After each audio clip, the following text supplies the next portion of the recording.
Skills Initiative for Africa, a program of the African Union Commission and the African Union Development Agency to improve the employability of young African people. The program is financed by European Union and the German government. Under the Skills Initiative for Africa, the International Labour Organization is working closely with the German Development Agency to support African Union member states to improve capacity for anticipating skills that respond to labour market needs. We have two main challenges when it comes to the skills that we need in industry. One, you get fresh graduates who have generic training. For instance, when it comes to, let's say, quality, you get somebody who's been trained to execute quality functions in all industries. So it's not specific. And so that is one challenge. But again, you may be able to get some of these specific qualities from more experienced people, and they would demand for more money. And so for industries like ours, smaller than the normal ones, you see that we get issues when it comes to getting the right hands to work for us. As labor markets become more dynamic and complex, the skills needed are constantly evolving. These changes are influenced by global drivers of change such as technological advancements, digitization, globalization, and trade. While these drivers of change present opportunities to accelerate economic development and value-added employment, they have huge implications for skills development. Because of this, questions arise such as what kind of strategies and investments must be made to better support new labor market entrants, existing workers and enterprises in adjusting to new realities. This is because the global drivers of change are redefining the skill requirements for existing occupations and are giving rise to new skill sets and competencies. Academia is still stuck in the days of yesteryear, still teaching the principles of things that were successful 50, 20 years ago. We need to change that. We need to say, where's the market going? What is industry doing? What are the skills and knowledge gaps that they need? And then we need to shape our students accordingly. This new reality is also true for Africa, where economic growth rates have not translated into significant value-added employment, and where economies have on average trailed the rest of the world in competitiveness. Against this backdrop is the demographic structure of the continent, with a significantly large number of young people who enter the labor market every year, but does not seem to service the shortage of skills. This signals a mismatch between the supply and demand of skills. I feel so devastated because no company wants to employ me. They claim I don't have the right training. I graduated with a marketing degree and I can't find a job after 5 years. Addressing Africa's unemployment challenge and skills mismatch will require the concerted efforts of all stakeholders. Re-evaluating the way national systems structure policies to deal with labor supply and demand is key. Skill anticipation is very key. As a result, the Commission part in skill anticipation or skill gap analysis in 3 sectors, and then we've done 7 areas. So together we have 10 skill sectors that have been done to know the gaps that is there in order to provide direction for training in terms of curriculum development and then resources for the training institutions.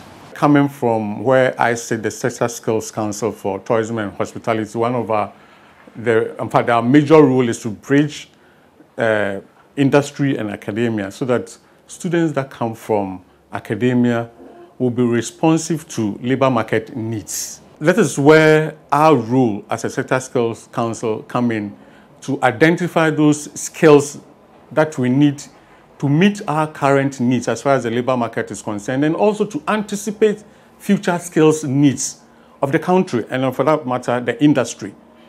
Under the umbrella of the African Union and AUDA NEPID, the Skills Initiative for Africa is a program that supports African member states to develop systems for responsive skills development and for addressing the imbalances in the supply and demand of critical skills in the continent. SIFA Skills Anticipation Component is a collaboration between African Union Commission and African Union Development Agency that seeks to support in building the capacity of member states to effectively identify and strategically address current and future labor market skill needs with the ultimate objective of minimizing the gap between demand and supply for skills within countries and in the continent. Skills anticipation is a systematic process through which labor market actors identify and prepare to address the future skill needs with a view to avoiding the gaps between demand and supply of skills. With concrete activities, the program works to build the capacity of African Union member states to effectively analyze and anticipate skills needs and to leverage opportunities to improve the performance of labor markets through responsive skills development. The ultimate objective of the program is to sustainably contribute towards enhancing employability, economic participation, and social prospects for young people in Africa. To achieve this, governments must create an enabling environment that promotes access to quality education and training and creation of decent employment for all. To achieve this, African governments, the business community, worker organizations, and the education and training sector must proactively engage in identifying and implementing sustainable solutions. If institutions can find a way to motivate industries, such that when you take on new graduates or take on people to come and work with you or during vacation or training, whatever they call it, you will have some support in forms of either finance, either training, either anything that would encourage other people, or even tax rebates, that encourage industries to allow new graduates to come and train with them. And by so doing, as soon as they are done, then you are sure that they have the rightful skill that you need to engage them on board.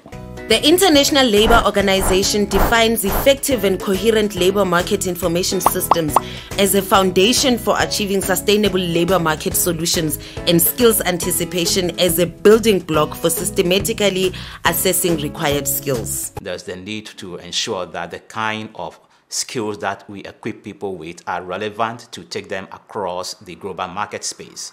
And so the essence of skill needs anticipation becomes very crucial for all sectors to know that apart from their local market, there is the global market that is out there, and that is where the competition is.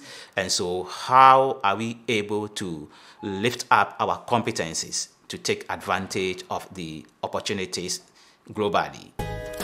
The concept of skills anticipation is broad. It involves collection of the right kind of labor market data, the technical expertise to analyze, interpret, and package the data, and the ability to translate results into practical policies and strategies. The task is not an easy one because skills mismatch takes different forms, such as overqualification, underqualification, overskilling and underskilling, skill gaps, skill shortages, including hard-to-fill vacancies, mismatch by field of study, and skill obsolescence.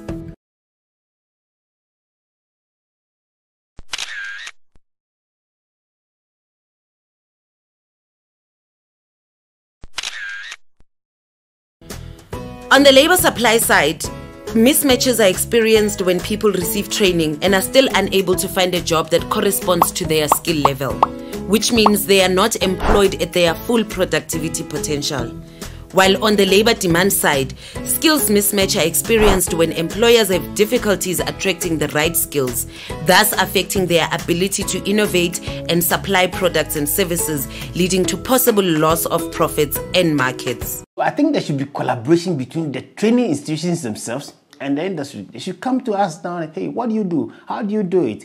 What do you need to do what you're doing? And in so doing, they will be able to modify their training models that would again help, coupled with a bit of practical experience that they will get from some of these industries to help their training curriculum. Simply put, skills mismatch affects employability of individuals, which result in unemployment, translating into loss of potential earnings for individuals. It also hampers productivity and competitiveness of firms. This can ultimately ripple and choke economic growth. In such situations, skills anticipation and responsive skills development become instruments to improve access and to provide national and sector-level diagnostic on job market trends, while addressing skills gaps, and can help foster entrepreneurial innovations for firms to remain competitive and sustainable. The way to solve this is to have a strong collaboration between industry and academia. This close partnership with industry is very critical throughout academia. So Industry Advisory Board, industry is able to offer input into a university's curriculum. University is able to benefit and get a foresight of what is really happening in industry and the skill set that is needed to be done. This relationship has to be built, nurtured, and grown. It shouldn't be all about academic partnership, but rather industry and academic partnerships. This creates a strong pathway to economic development. The African Union and AUDA NEPAD is of the opinion that with sufficient capacities and the right processes in place, African member states can position systematic and structured skills anticipation as one of its tools to achieve the aspiration for an Africa whose development is people-driven, relying on the potential of its people. All this is made possible with the technical assistance of the International Labour Organization and the German Development Agency.